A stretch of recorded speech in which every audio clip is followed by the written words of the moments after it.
നമസ്കാരം. Kerala vision time ന്യൂസിലേക്ക് സ്വാഗതം. സംസ്ഥാന സർക്കാരിൻ്റെ 4ാം വാർഷികാഘോഷ പരിപാടികൾ ആലപ്പുഴയിൽ ആരംഭിച്ചു. വികസിത രാജ്യങ്ങളുടെ ജീവിത നിലവാരത്തിലേക്ക് കേരളത്തെ മാറ്റുമെന്ന മുഖ്യമന്ത്രി പിണറായി വിജയൻ. പലവിധ പ്രതിസന്ധികളെയും അതിജീവിച്ച് മുന്നേറുന്ന കേരളത്തെ രാജ്യവും ലോകവും വിസ്മയത്തോടെയാണ് നോക്കുന്നതെന്നും മുഖ്യമന്ത്രി പിണറായി വിജയൻ പറഞ്ഞു.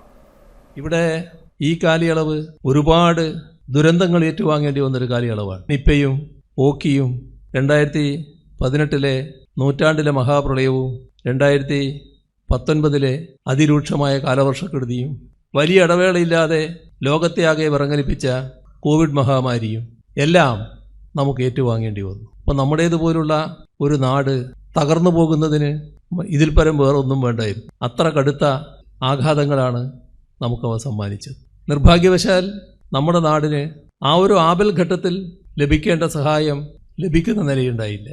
ഏതൊരു ഇതുപോലുള്ള പ്രതിസന്ധി ഘട്ടത്തിൽ സഹായിക്കാൻ ബാധ്യതപ്പെട്ടതാണ് കേന്ദ്ര ഗവൺമെൻറ്. പക്ഷേ ആ ഗവൺമെൻറ് നമ്മെ സഹായിച്ചില്ല. ഒരു സഹായവും ചെയ്യാൻ തയ്യാറായില്ല. നിർഭാഗ്യകരമായ സമീപനമായിരുന്നു അത്. നൂറ്റാണ്ടിലെ മഹാപ്രളയം നാടിനെ ആകെ തകർത്തെറിയുകയായിരുന്നു. നമ്മെ നല്ലതുപോലെ നല്ല സ്നേഹത്തോടെ കാണുന്ന ലോകത്തിലെ ചില രാഷ്ട്രങ്ങൾ കേരളം എങ്ങനെ ഇനി അതിജീവിച്ച് വരും എന്ന് വേദനയോടെ ചിന്തിച്ചു.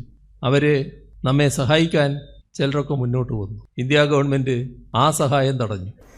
നിപ്പയും ഓഖിയും പ്രളയവും കാലവർഷക്കെടുതിയും കോവിഡും ഉൾപ്പെടെ നിരവധിയായ പ്രതിസന്ധികളാണ് കഴിഞ്ഞ 9 വർഷത്തിനുള്ളിൽ നേരിടേണ്ടി വന്നത്.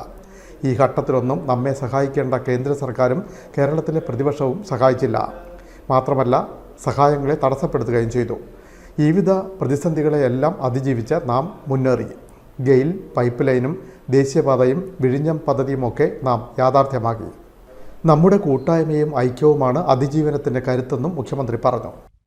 യഥാർത്ഥത്തിൽ ലോകത്തിലെ അപൂർവം വൻ തുറമുഖങ്ങളിൽ ഒന്നാണ് വിഴിഞ്ഞം പോർട്ട്. അതാണ് സംഭവിക്കുന്നത്. അപ്പോൾ രാജ്യത്തിൻ്റെ അഭിമാനകരമായൊരു പദ്ധതിയാണ്. പക്ഷേ ആ പദ്ധതി പൂർത്തിയാക്കുന്നതിന് എൽ ഡി എഫ് സർക്കാർ ശക്തമായ നിലപാട് തന്നെ എടുത്തു. വികസിത രാജ്യങ്ങളുടെ ജീവിത നിലവാരത്തിലേക്ക് കേരളത്തെ മാറ്റും. സർവതല സ്പർശിയും സാമൂഹ്യ നീതിയിൽ അധിഷ്ഠിതവുമായ വികസന കാഴ്ചപ്പാടാണ് നാം ലക്ഷ്യമിടുന്നതെന്നും മുഖ്യമന്ത്രി പറഞ്ഞു. മന്ത്രി പി പ്രസാദ് അധ്യക്ഷനായി.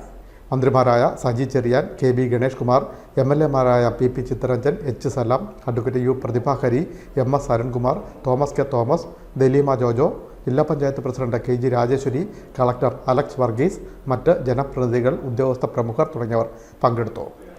തുടർന്ന് വിവിധ മേഖലകളിൽ നിന്ന് തിരഞ്ഞെടുക്കപ്പെട്ട 500ഓളം പേരും എത്തിയിരുന്നു. വിവിധ സർക്കാർ പദ്ധതികളുടെ ഗുണഭോക്താക്കൾ, തൊഴിലാളി പ്രതിനിധികൾ, യുവജനങ്ങൾ, വിദ്യാർത്ഥികൾ, കലാ സാംസ്കാരിക കായിക സിനിമാ രംഗത്തെ പ്രതിഭകൾ, പ്രൊഫഷണലുകൾ, വ്യവസായ പ്രമുഖർ, സാമുദായിക നേതാക്കൾ, പ്രവാസികൾ തുടങ്ങിയവരുമായി മുഖ്യമന്ത്രി ആശയവിനിമയം നടത്തി. Time news, Alappuzha.